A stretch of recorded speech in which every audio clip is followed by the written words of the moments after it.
हरिः ओम्। ॐ श्रीकृष्णपरब्रह्मणे नमः। श्रीमद्भगवद्गीता अतः पञ्चदशोऽध्यायः।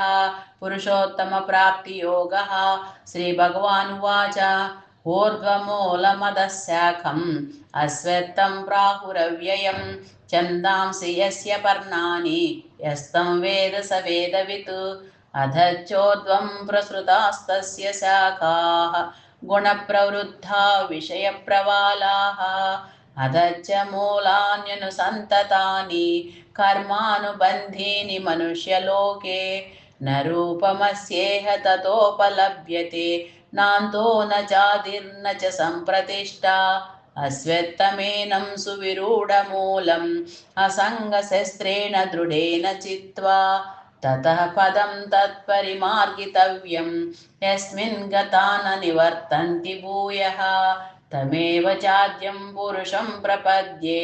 यतः प्रवृत्तिः प्रसृता पुराणी निर्माणमोहाजितसङ्गदोषाः अध्यात्मनित्या विनिवृत्तकामाः द्वन्द्वैर्विमुक्ता सुखदुःखसंज्ञैः गच्छन्त्यमूढाः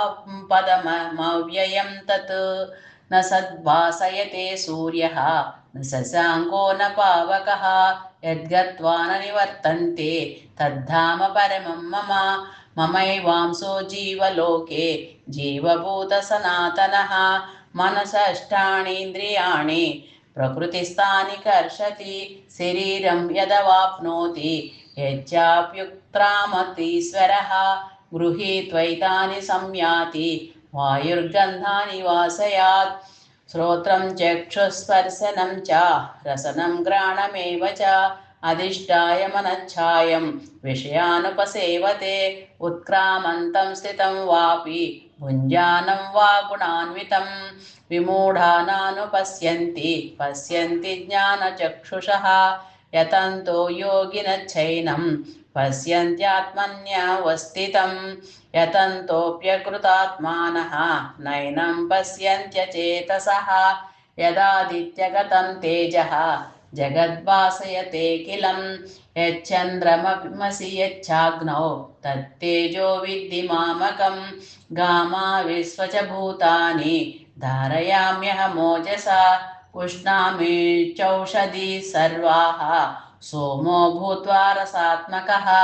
अहं वैश्वानरो भूत्वा प्राणिनां देहमाश्रितः प्राणापानसमायुक्तः पचाम्यन्नं चतुर्विधं सर्वस्य चाहं हृदि सन्निविष्टः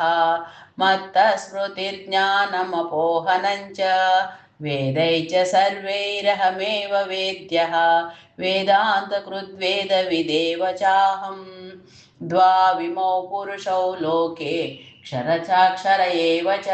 क्षर सर्वाणि भूतानि कूटस्थोऽक्षर उच्यते उत्तमः पुरुषस्त्वन्यः परमात्मेत्युदाहृतः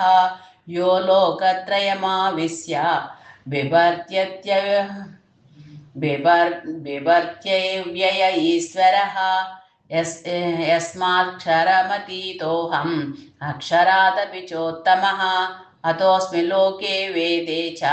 प्रतितः पुरुषोत्तमः यो मामेवमसम्मूढः जानाति पुरुषोत्तमं स सर्वविद् भजति मां सर्वभावेन भारत इति गुह्यतमं शास्त्रम् इदमुक्तं मया नघ एतद्बुद्ध्वा बुद्धिमान् स्यात् कृतकृत्यश्च भारत ओं तत्सत् इति श्रीमद्भगवद्गीतासु उपनिषत्सु ब्रह्मविद्यायां योगशास्त्रे श्रीकृष्णार्जुनसंवादे पुरुषोत्तमप्राप्तियोगो नाम पञ्चदशोऽध्यायः। हरिः ओम्।